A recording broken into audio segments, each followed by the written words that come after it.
From the John Navita Broadcast Center, welcome, ladies and gentlemen, to another broadcast of Armchair Experts with Jim Leon and Rich Massaro on the Windy City Hometown Entertainment Network. And now, here is Jim and Rich.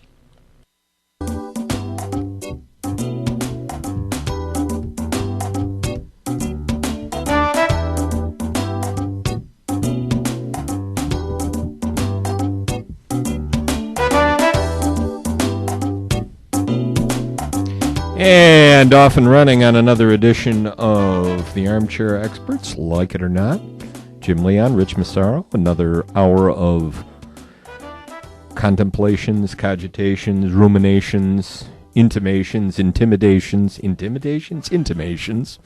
whatever other Asians we want to talk about. Richard, what should we begin with tonight? Should we start off talking football? Yeah, you know what? I'd like to start off and just thank you and John for, for people who are listening to this tomorrow morning, because we're doing this on Tuesday night. It's going to be heard on Wednesday morning.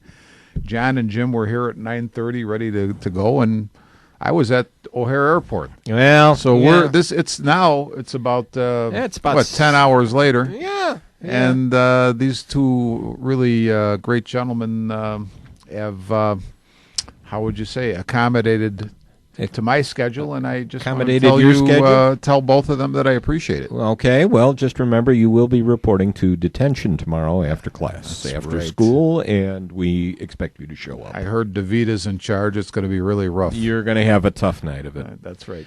I'm still thinking about Bears football from last Sunday, and it was really. You know what? I mean, I have to say this is one of the most poorly coached Bears games I've seen in a long time. You had a quarterback who obviously wasn't 100%. Mm-hmm.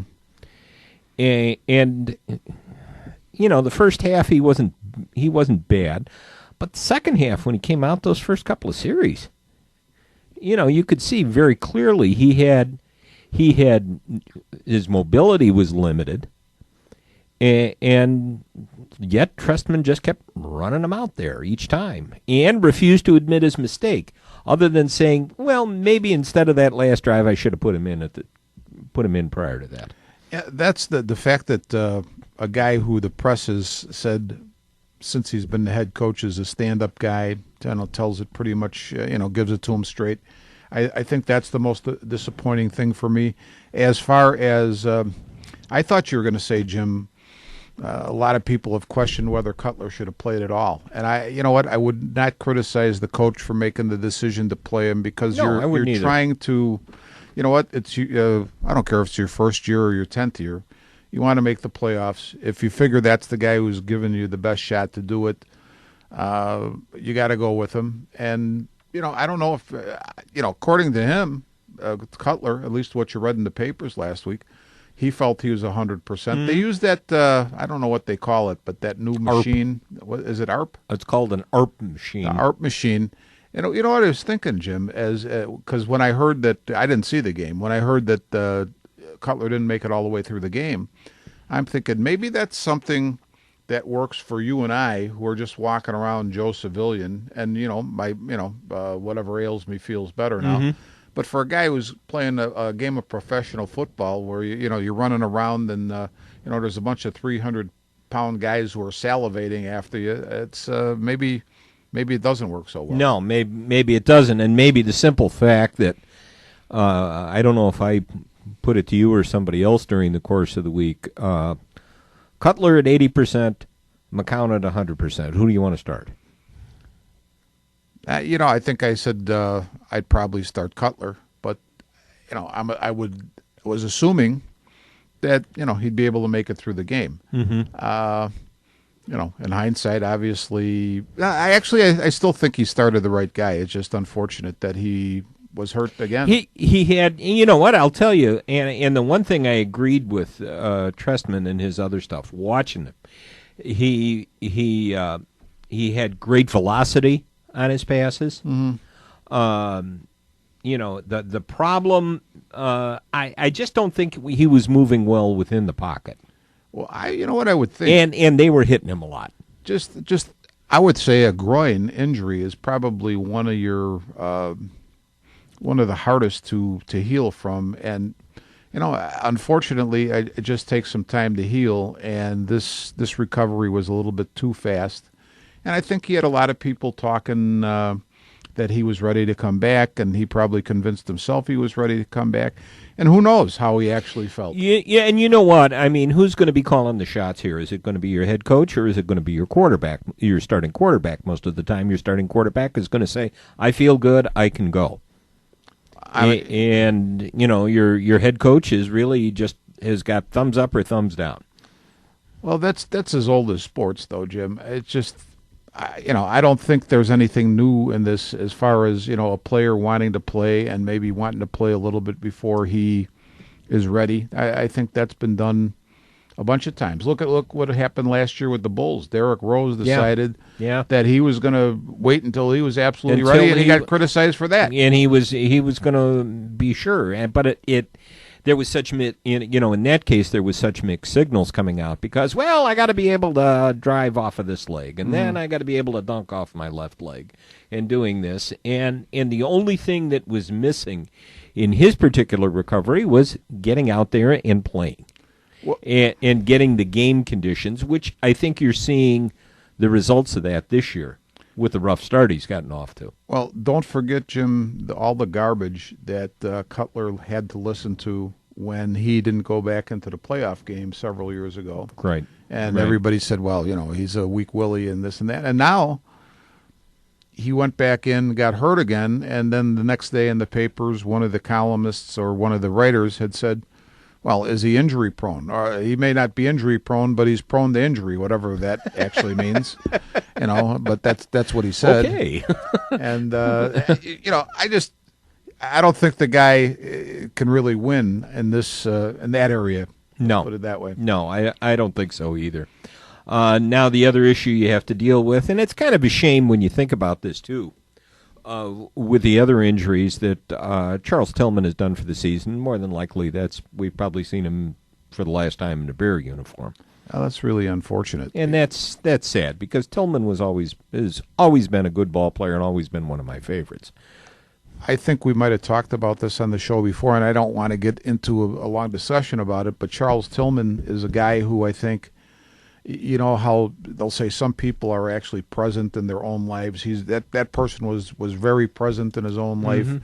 I think Charles Tillman, in the same vein, appreciated where he got to in terms of football, and I think the good thing about it, if this is the last that we've seen of Charles Tillman, is that I think that you got the best out of him.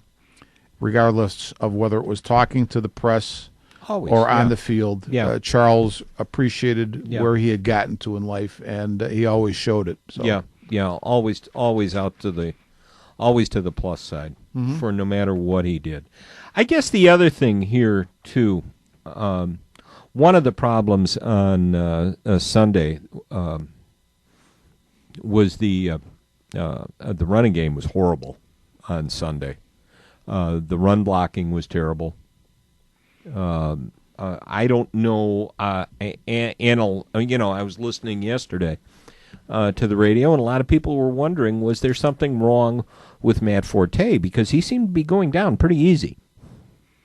I don't know. I didn't see the game, but I talked to different people. You're pretty much the same subject during the week. Yeah. And I would say this, and I'm not conversant on every defense in the National Football League, but I will say this: the Detroit Lions, if you're a football player on the opposite side of the field from them, they're not a fun team to play against. No. I'm talking about their defense, and that can be a very rough ball game, whether you're an offensive lineman, the quarterback, or running back. I don't know why Forte may have been going down easily, but I'd tell you what, the Lions are not easy to play against. No. In fact, I'm just kind of glancing through the today's Sun-Times that John has here, and we're just kind of looking at some things.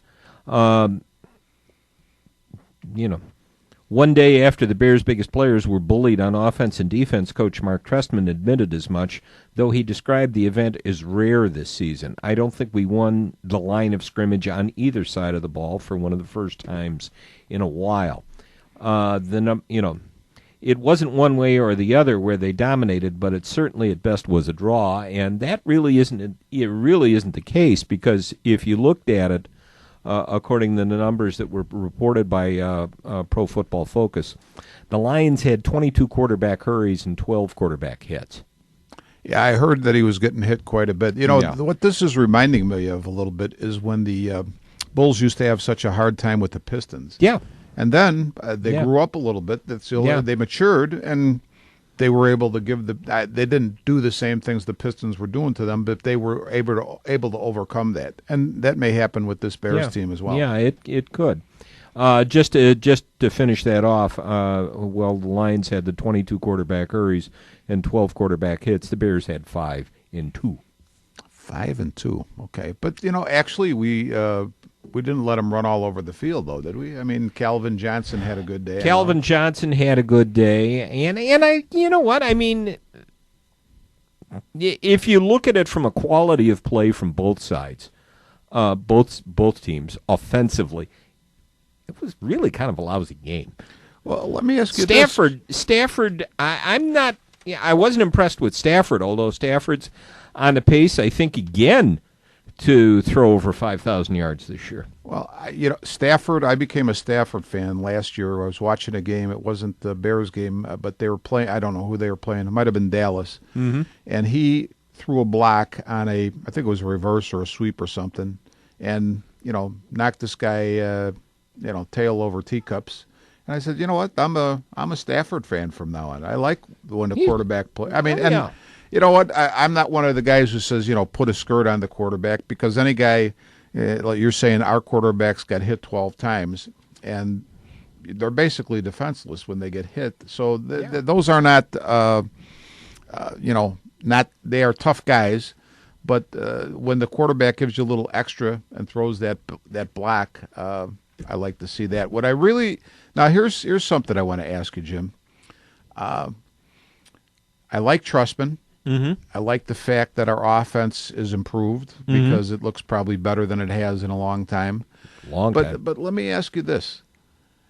As you're talking about the number of hits and hurries that the Detroit defense got on us compared to what we got on them, is the fact that we are now in the 21st century offensively, is that taking some of the toughness away from the Bears? Because normally, I would say in a Bears-Lions game, if the Lions were rough, the Bears would be just as rough, or vice versa, or rougher, or rougher. And now you're telling me that they basically outhit us. And is it because of the type of offense that's being run now? Well, you know what? I'm a firm believer, and I'm sure probably 99 out of 100 coaches at whatever level are going to disagree with me, but I'm a firm believer that, especially with your offensive line, which I'm going to say my belief is the offensive line is the key component to your football team. I don't care what level you're on. But the point I would make is that if you don't have a running game per se, that's not your first attack. Not your first thing to do. Right. I don't think those linemen are necessarily, not that they're not tough guys again. They're playing a tough game. They're tough people. But that sort of momentum that you build from establishing a running game sort of gets lost if you're putting the ball in the air too much. I mentioned to you on the way over here, I watched the Alabama-LSU game, or part of it, on Saturday night. Which I did not see. And I'll tell you what, just totally impressed with the way Alabama did things. It reminded me of, put it this way, Alabama was the closest to what I've seen and what I would consider to be an ideal offense in the way they play the game, the way they call the plays. They just, I thought, did an outstanding job. And I don't care if they're pros or high schools. I haven't seen a better job in a long time. Mm-hmm. So, but I'll go back to my point is this. I think you have to establish the run there your offense gets some momentum. They get to get their licks in, because really when you're pass blocking, you're more defending, and the defensive guy is more the on offense. He is the offensive person, right, trying to come through, because you do have to give your quarterback, and especially now with the way with these offenses, you got to give a quarterback extra time to go through however many reads and progressions he needs to look at, right, before he makes his decision. Now, did you see, Jim? I don't know if they mentioned it when you watched the game, but in what little bit I read in the paper the next day, they talked about a few situations where I think in essence, it was the communication maybe, and I think the two guys in question were Long and Garza, where a guy, they're zone blocking, okay? Yeah. Which, again, I don't really like that much, but everybody does it. But now you're supposed to hand off this guy at some point to the guy next to you, and there was some miscommunication or breakdown of communication on that. I detest the idea of zone blocking the way I detest the idea of zone pass defense. So I think it becomes a real stupid thing at some point. I understand what they're trying to do, but you're in a football game. It's hard to focus as it is, and now you're going to worry. Oh well, at this point, Damakang Su, who's beating the living snot out of me, I'm going to hand him off to Garza now. Yeah. Because maybe in your mind you're saying, well, I'm getting beat up by him. I don't want him to beat up the guy next to me. You're not really saying that, but the thought is running through your mind. The thought may be running through your mind.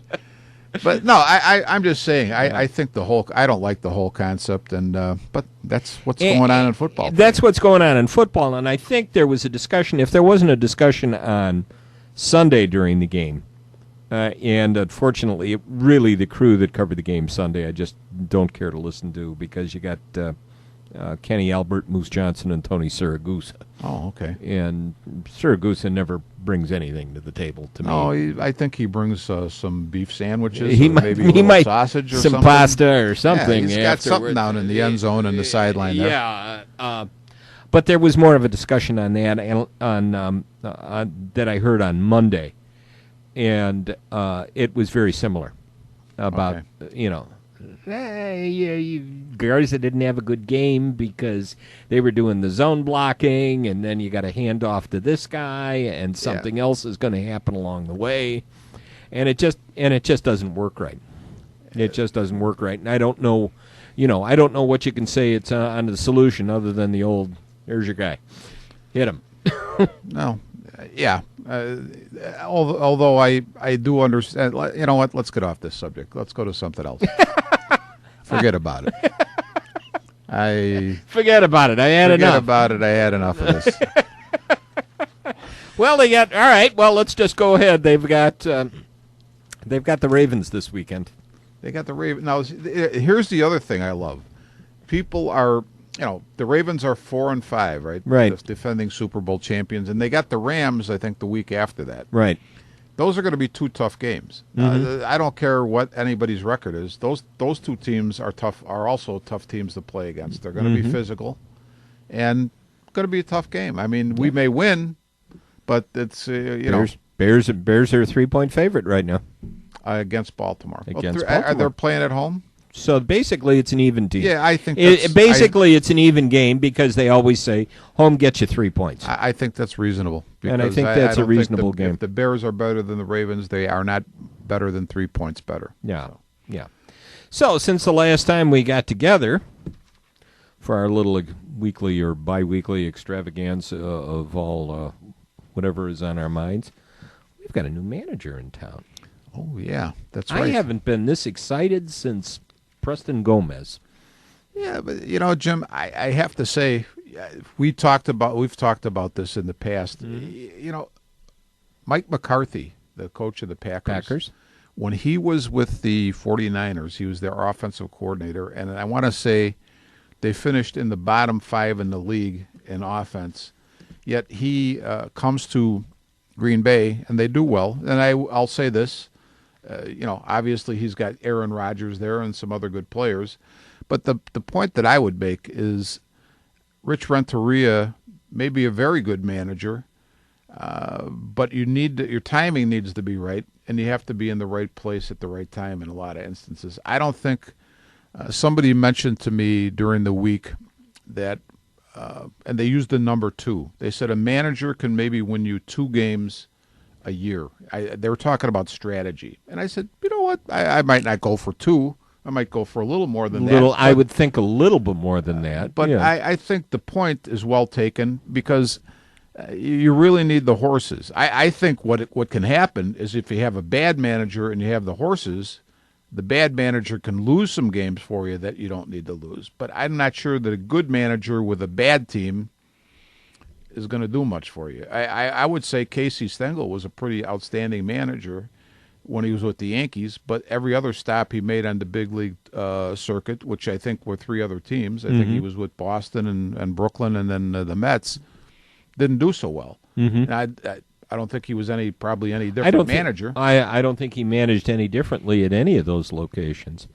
It was just the talent that was around him. Right. And he was fortunate. And, there was I think I have read that there was a tremendous amount of criticism when he got the Yankee job back in the 40s. Oh, there was. Casey was looked at as a joke.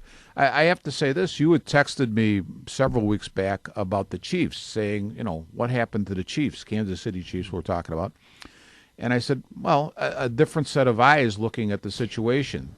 And one of the things I'm not going to say that the Cubs are going to be any better than they were, because I don't think they will be. But one of the things that Renteria said in one of the articles I read after he was hired is that he has hopes to have the team be competitive. I'm assuming more wins than the previous 2 or 3 years.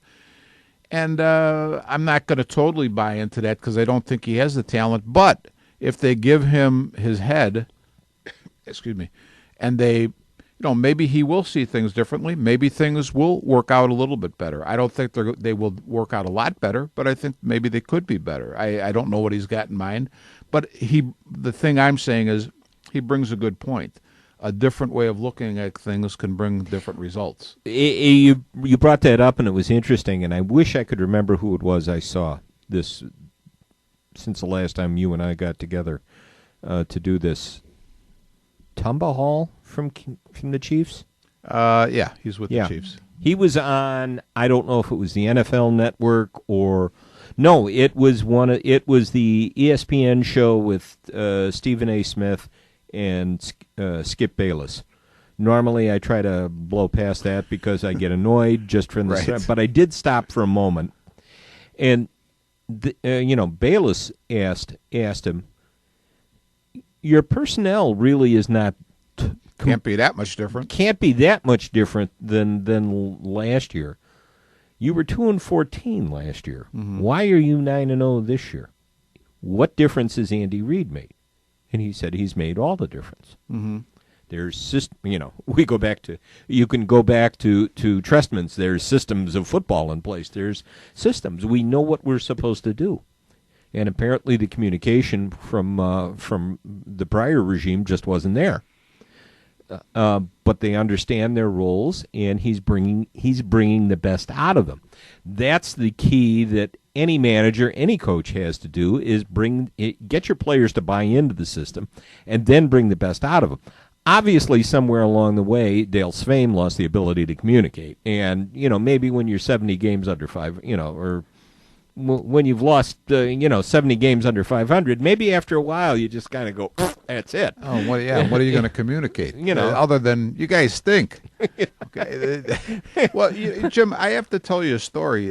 When you talk about this interview that Tamba Hall had with Bayless and Smith, it made me think. Years ago, we had a girls basketball coach at Ridgewood by the name of Jim Page, and Jim was a excellent English teacher. He had worked at Combined Insurance for W. Clement Stone prior to getting into the teaching profession. A very confident guy. But I think if you shot Jim with truth serum and you said, Jim, how much basketball do you know compared to whoever, he'd say, well, maybe I'm average, maybe even a little below average. Mm-hmm. Yet he had the most successful run of teams in girls basketball in the history of our program. And part of it was, yes, the talent was good at that point. But the other thing is, when Jim walked out there, regardless of what he did or didn't know, I think he knew, definitely, and all the girls knew, that his expectation was he wanted to win. Mm-hmm. And I think when you have that you start off with that expectation. You don't say, we're going to rebuild or we're going to put in a new program. We want to be the expectation is we're going to win. I think a lot of times there's different results. Mm-hmm. And that's, I guess we've seen the expectation that has been achieved with Kansas City. Now the question is, what are they going to do here, as far as the Cubs are going to accomplish next year? Well, we made the one big move. I texted you about it. I can't believe they got rid of the bullpen catcher. We fired the bullpen catcher, so that's a start. And when we were on the way over here, you told me there was a lady in the front office who's been there for 30 years, and they let her go. Yeah. So I think there's big changes in the win for the Cubs. I don't know. They're still looking at this. They're planning on making a posting bid for a Japanese pitcher, Masaharu Tanaka. I guess they have to match the White Sox for their foreign player signing this year. Actually, I thought you were going to say that they wanted to see if the third time was the charm, because we had Fujiyama last year and we had what's his name before that? I don't know. I don't even remember. Fukudome. Okay. And actually, we had the two Japanese pitchers this year that did nothing. Oh, we had another Japanese pitcher that. You know what though? Now I'm going to apologize for myself because I have. Please, this is no reflection on Japanese people. These are just Japanese baseball players. Okay. All right. Now they're also talking about. There have been a lot of inquiries about Samardzija, and one was from the Nationals, who thinks he would be a good fit in their starting rotation. Mm-hmm. And they're looking at some other pitchers, and they think Samardzija might be a good number 3 in their rotation. Yeah, but we can't afford to trade any more pitching. How the heck are we going to trade Samardzija? Maybe we'll get something. Maybe we'll get something back. Oh, well, that would be a miracle. And I have to go back to because this is on my mind. We're talking about Cubs management decisions, not Japanese ball players, okay? With the terrible Cubs management decisions. I know. Speaking of Cubs and decisions in the past, you realize Carlos Zambrano is pitching in winter ball in Venezuela, hoping to get back into the majors? Well, he might get a shot. He's only 32. Yeah, well, that's what his birth certificate says. Well, that's true. But I'm looking at this. In 19 2/3 innings this winter, 8 strikeouts, 15 walks. You know what? I have to say, Carlos Zambrano, I think, is. I thought he was a very entertaining and very good pitcher when he was pitching for the Cubs. But I pretty much think he's done. So he may not think so, but. When I saw him pitch, who did he go to when he left the Cubs? Florida. Initially, Florida. He was terrible down there. And you know what? He had Ozzie Guillen down there, who definitely was a buddy of his. And if he couldn't make it with his buddy, I don't know how he's going to make it with anybody else. I don't know either. Let's see. College basketball is getting underway. Big doubleheader tonight at the United Center. Kentucky versus Michigan State. 1 versus 2 game is going on even as we speak here right now. How come you didn't get us tickets for that, Jim? I couldn't find it in the budget. You didn't have Rosenberg's number anymore? No, I couldn't do that. And Duke versus Kansas. So that's wow. That's a pretty good. That's a great. Now, who the heck put that together? I don't know, but man, talk about a good way to start off a college basketball season. Now, who was Michigan State and who? Michigan State and Kentucky. Okay, Michigan State, Kentucky, and Duke, Kansas. Duke, Kansas. You got basically, you know what? I mean, a lot of people are grading them here as your top 4 teams in the country right now. I would say this, too. Although the polls have Kentucky 1, Michigan State 2, Duke 4, and Kansas 5. I would just say from a historical point of view, no disrespect to Michigan State, but you have 3 of the most storied programs in the history of college basketball there. Yeah. And, of course, Michigan State is not a Johnny-come-lately, but they've been strong probably for the last 30 or 40 years, whereas Kentucky, Duke, and Kansas have been stronger even longer than that. Yeah, and the big attraction here tonight, and I'm sure there's a big crowd, is you've got Jabari Parker That'll help. coming back in here tonight for his first game as a collegiate, or second game actually as a collegiate. John, do you want to break the station? We're breaking. You are listening to Armchair Experts on the Windy City Hometown Entertainment Network from the John DeVita Broadcast Center. And now, back to Jim and Rich. Ah, yes, Richard. As you turn a year older officially, and join me in that magic 62-year mark. Right. You beat me to it. I beat you to it by a couple of weeks, but I just want to wish you a happiest of birthdays, my friend. I'll tell you, I you know what? I couldn't spend it, or at least a couple days prior to my birthday, with 2 better guys than Jim and John. Well, John DeVita, future member of the Broadcast Hall of Fame, and Jim Leon, who has really established himself as the voice of the Ridgewood Rebels. well, I appreciate that. So, but thank you guys. I appreciate it. When John DeVita goes into the Broadcast Hall of Fame, I hope he doesn't leave people off on his thank you list like Gary Meyer did. Okay.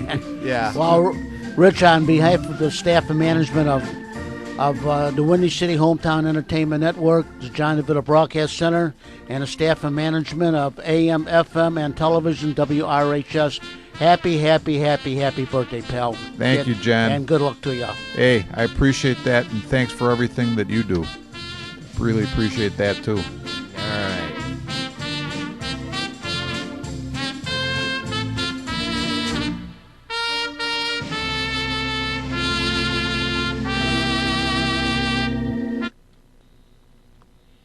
All right, we're coming back. Is it Jabari Parker? I think that there was a case where the son, having had a father who was prominent before him, it worked out to his benefit.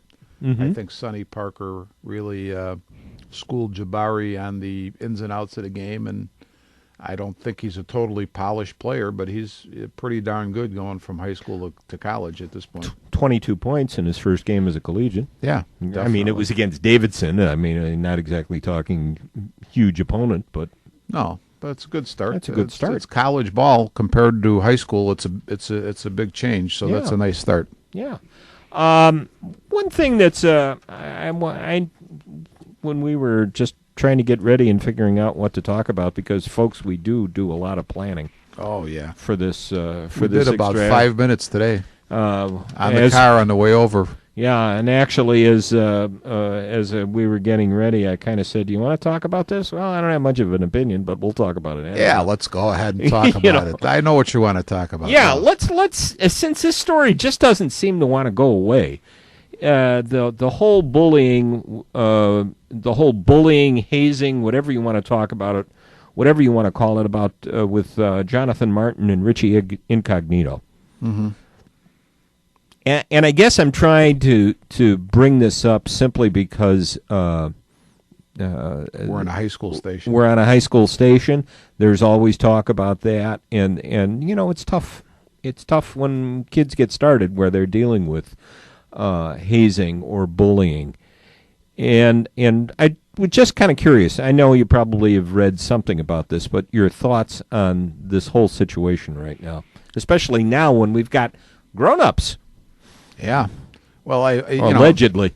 yeah, I find it hard to not to believe. I guess I believe it happened, but I'm wondering what Jonathan Martin's psyche is all about when you know, you can let this happen to you. I mean, Jonathan Martin is a big, strong guy. I mean, how does it? I understand that part of the deal was that Incognito got him to give up like 15 grand for a bunch of guys to go to Vegas, and he wasn't even one of the guys. Yeah. How does that happen? Yeah.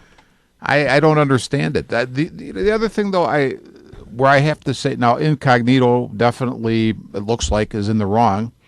I think Martin's in the wrong to a certain, in a certain sense, because, you know what, if he was having that much of a problem, I don't know, there's captains on the team, there's coaches. If it's that big of a problem, and I understand there's a certain aura on a football team, maybe you don't want to do that, but if it's that bad that you really had to leave the team because it was mentally getting to you, then maybe you should have approached somebody. But maybe if you don't want to go to somebody in the locker room, go to the general manager or whatever.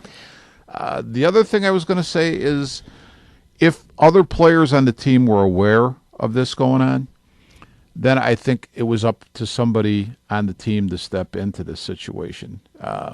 If a captain was aware, anybody, any veteran player was aware, you need to step in and stop that. How are you going to have a team when you have something as ridiculous as that going on? You know, where this guy is actually, you know, according to what I've heard, Incognito would pick up the phone and leave a racially charged message on the phone with Martin. We already mentioned the incident where he made him give up 15 grand. I don't care how much money you make. Who gives up 15 grand like that? Right. And then you don't even participate? And then you don't participate. You're just told to do it. What's wrong with you? Yeah. Was one thing. The owner of the Dolphins finally broke his silence on there, and he said he plans to meet with Martin to talk to him, and has been in touch with him by text. The issue that, and I guess a couple of things, when you say go to the general manager, well, here was the thing that I guess I had a hard time understanding. If he was having such difficulty, who went to the general manager? Martin didn't go to the general manager. He had his agent call the general manager. Okay. The general manager's response back was, well, tell him to punch him in the face. Well, you would think that he would be capable of doing it. Let's put it this way. Again, I feel bad for Martin, but here's a guy who's been playing football. He's a good enough player to be a pro. He's not a rookie, right? He's already in his his second year. He's in his second year. And is he an offensive lineman? Yeah. Okay. I mean, here's a guy that's facing very aggressive players on a weekly basis, and he can't face up to his teammate in the locker room. I agree with the general manager, what he told I'll tell you what, it may not be politically correct. People might not want to hear it in this day and age, but the simplest solution to that would have been for Jonathan Martin to punch Richie Incognito right in the face. Okay, that would, to me, now everybody's, oh, you can't do that. You can't. Why? I mean, the man is bothering the heck out of you, so let's settle it right now. Let's get it over instead of, and you know what? Nothing, I don't care if they kick Incognito out of football and, Martin comes back to the team or whatever is going to happen. That type of thing is not going to settle it. The type of thing that would have settled it would have been for Jonathan Martin to stand up, because obviously he's capable of doing it. I don't understand the problem, really, the more I think about it. Why didn't he punch him in the face? Why didn't, if there was an opportunity on the practice field to get even? What the heck? Something. Anything. How many things have always gotten settled on the practice field? Mm-hmm. The one thing, too, you talked about, well, go to the general manager, go to your captains, go to whatever. There's apparently some sort of senior labor relations type board or whatever, which must be a part of the collective bargaining agreement, I guess, that the Miami Dolphins have, where you're supposed to be able to go with problems, grievances, or whatever to discuss with them. And unfortunately for Jonathan Martin, Richie Incognito happened to be on that board. Oh, okay. That's an interesting situation. So that gets back to punch him in the face. Punch him in the face and settle it. That's it. I guess.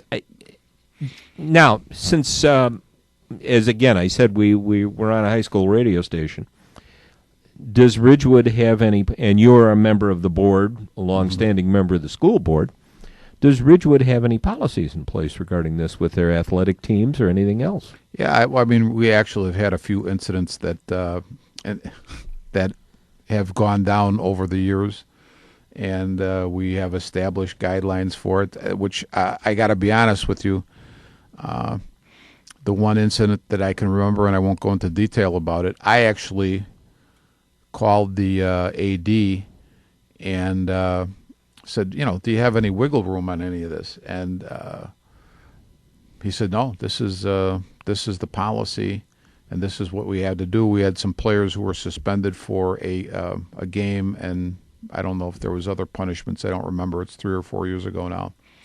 And to me, any policy, though, that is so rigid that you have no discretion is not a good policy.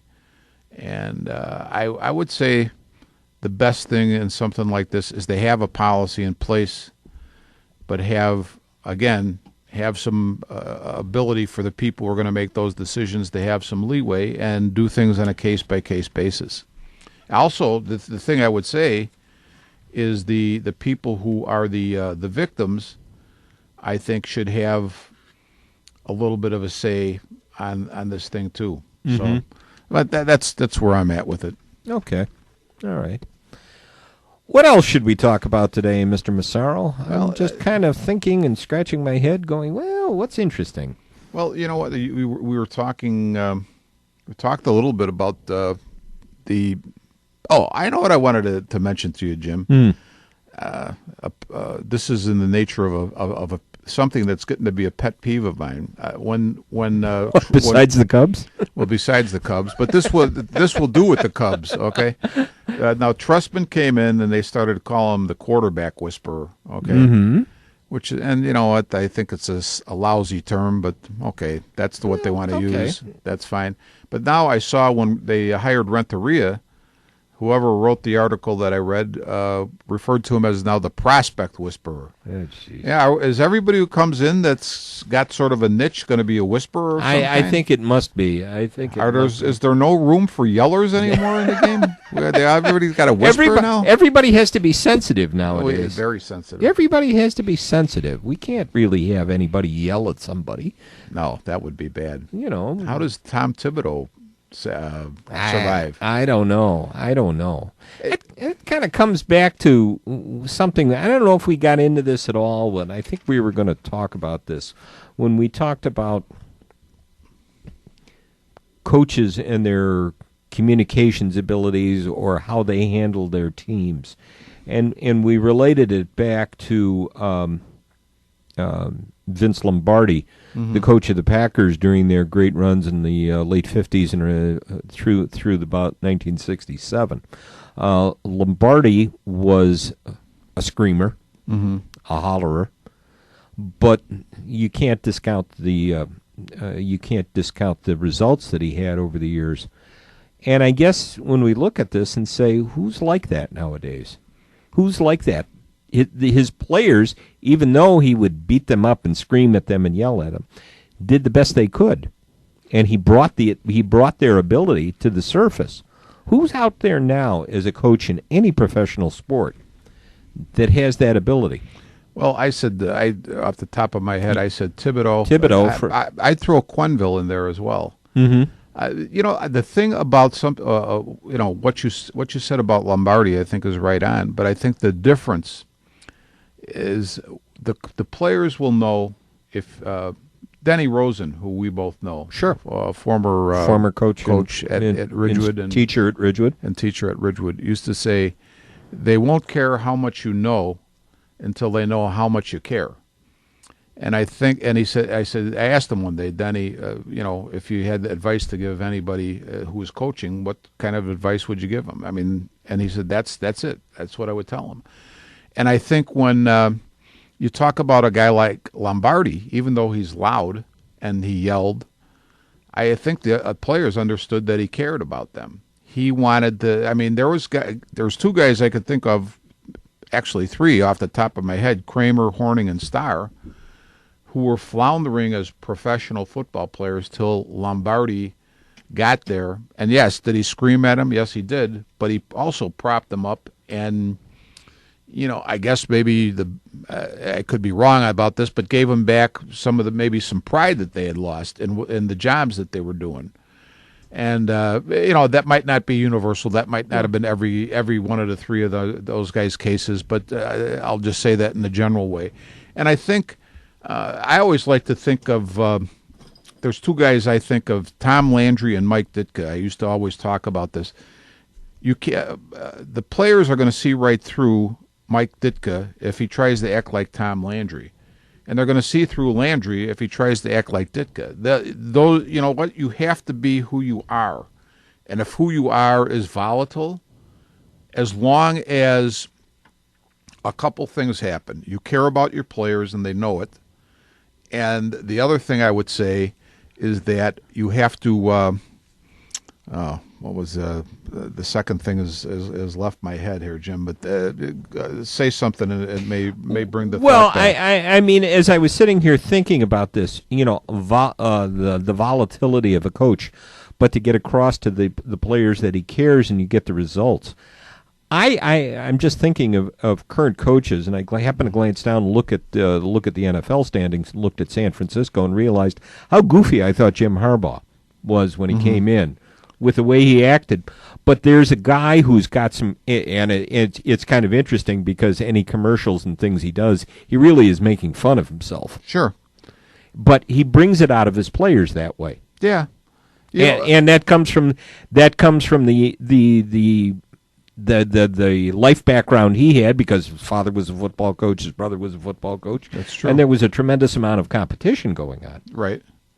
You know what, Jim? I thank you, because I got back my thought. My second point would have been this: coach can't always be fair, but he's got to make sense. Okay, if I was to say the coach needs to care about the players and be fair, that would be a wrong statement. Because you can't always totally be fair, but what you have to do makes sense. I can remember, and you may remember this, when Jimmy Johnson coached the Cowboys, and I think the player was, I want to say it might have been Leon Lett, made a mistake in a big game. I think he ran the wrong way with a fumble or something. I was thinking the Super Bowl when he dropped the ball, I believe it was. That's possible. It might have been the Super Bowl. And Jimmy Johnson's comment was something to the effect, well, you know what? It's Leon Lett, and so, his reaction wasn't going to be as harsh as if it was somebody else, and that may not be fair, but it makes sense, because the point would be this: Leon Lett was a main line player on that team, and very well regarded by the coach, obviously, and other players on the team.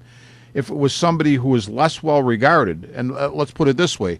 The coach has got to respect all of his players, but there's always going to be a guy who maybe has a season where he can't do anything right, and he's on a little shorter leash in terms of the coach. And it may not be fair, but I'll guarantee you this: the player knows it's correct, the team knows it's correct, the coach knows it's correct. It may not be fair, but it's what is right.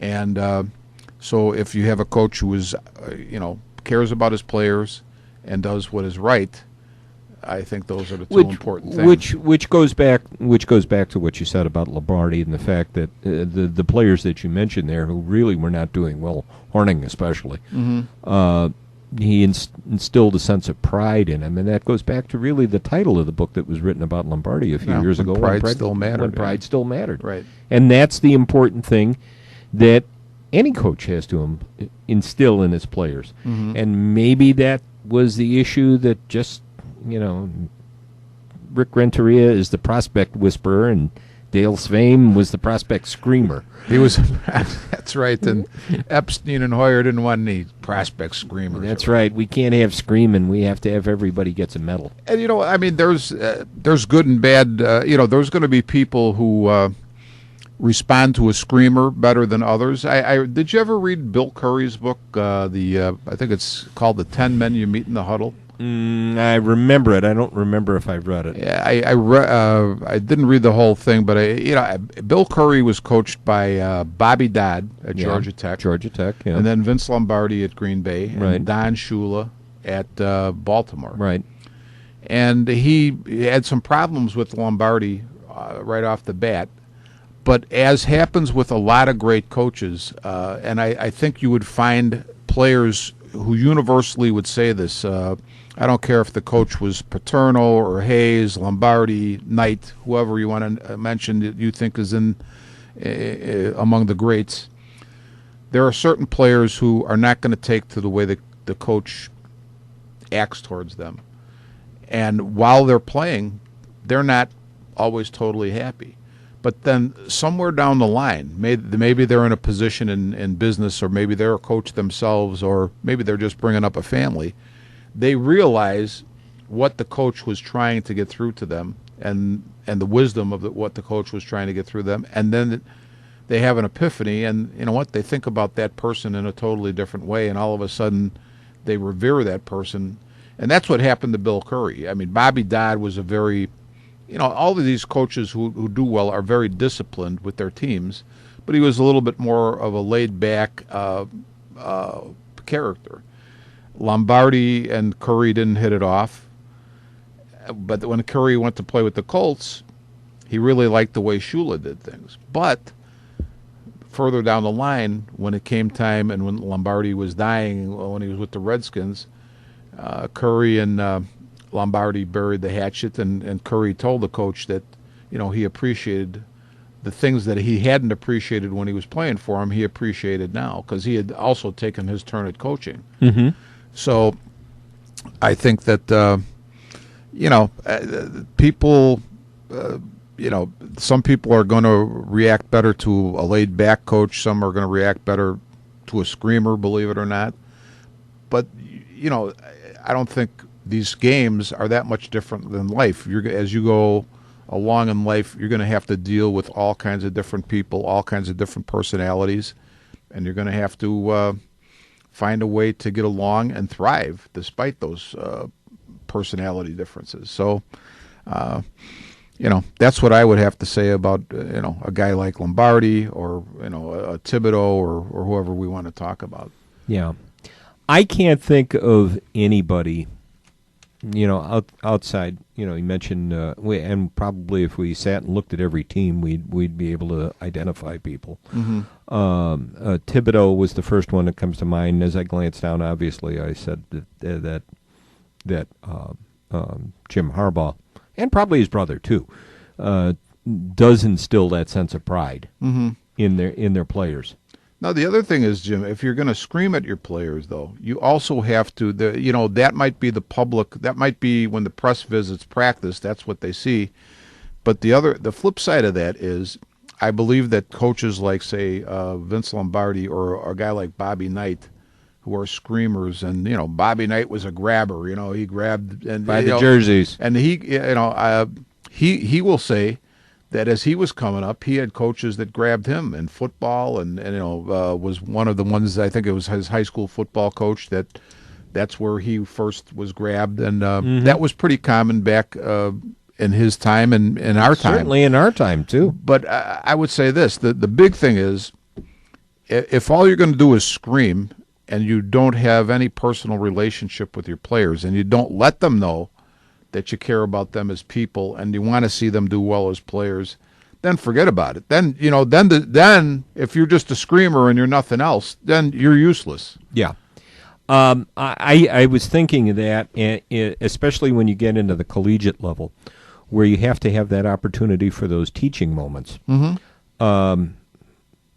The guy was the head coach at DePaul after Pat Kennedy. Dave Leitao was a great one for, you could see the teaching moments. Mm-hmm. He'd get the guy off, maybe have him by the jersey. Sure.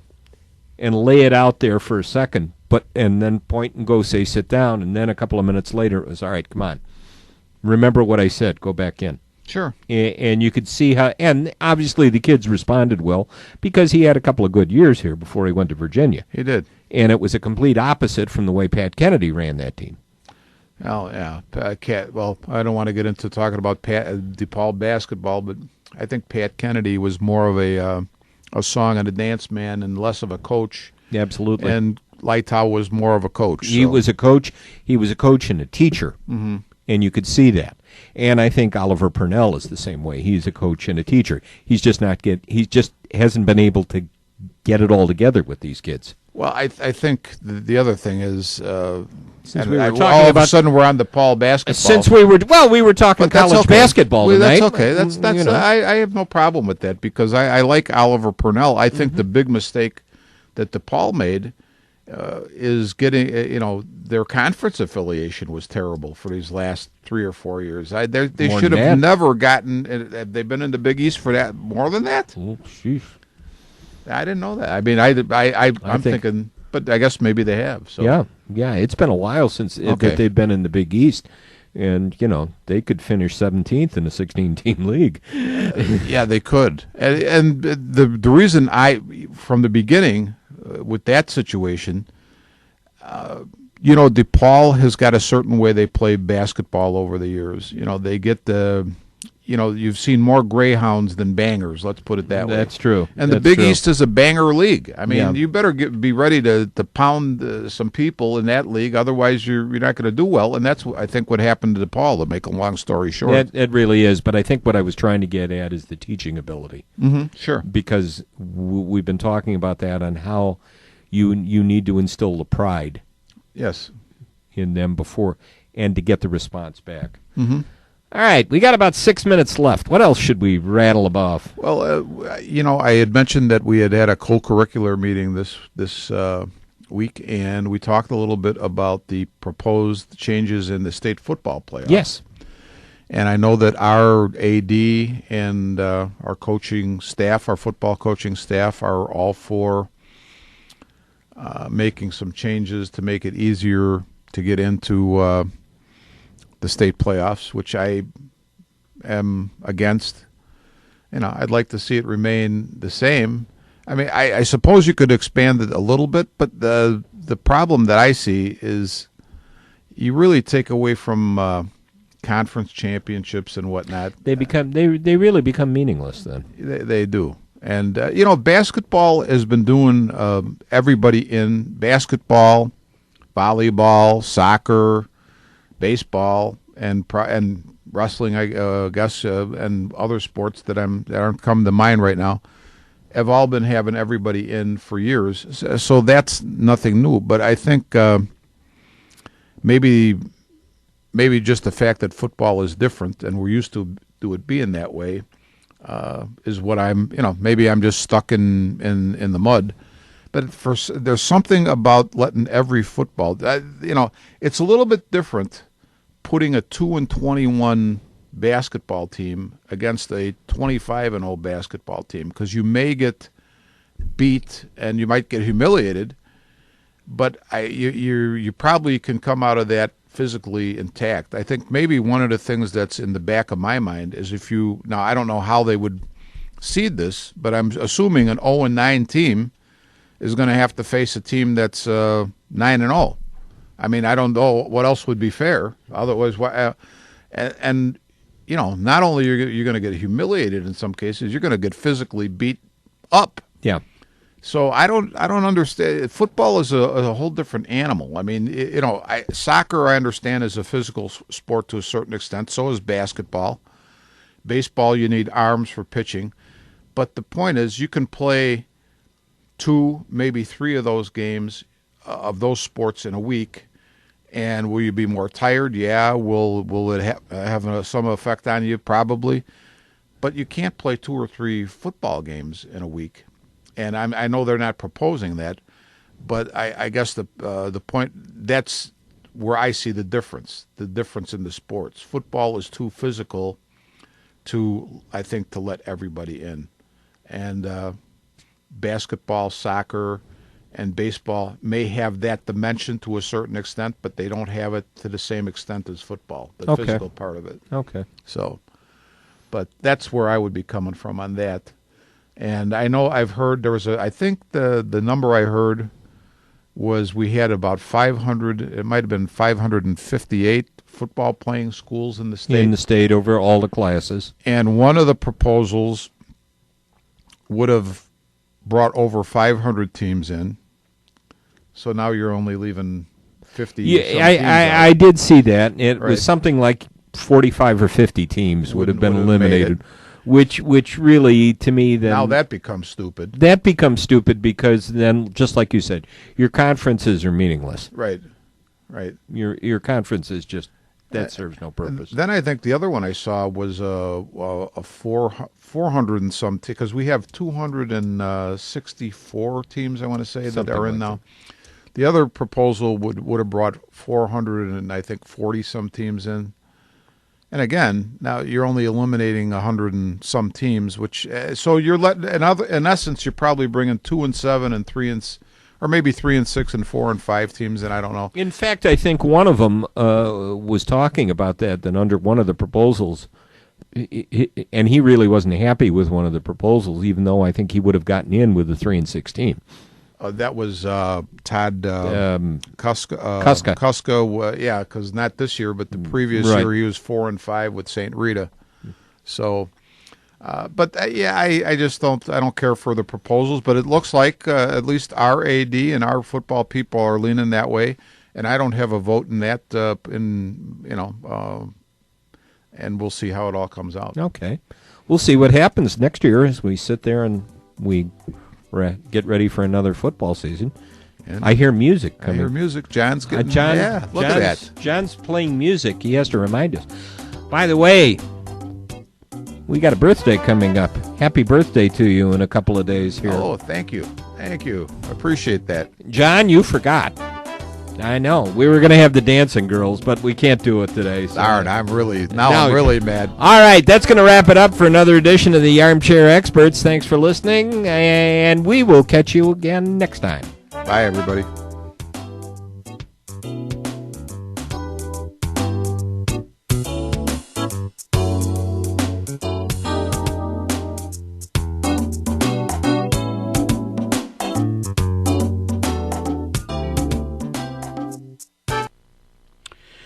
You have been listening to Armchair Experts from the John Navita Broadcast Center on the Windy City Hometown Entertainment Network with Jim Leon and Rich Massaro. This broadcast was directed by John Navita. It was edited by Stephen Lehman, and our audio engineer is James Rohde. This broadcast was pre-recorded on Tuesday, November the 12th, the year 2013. Be safe, and thanks for listening.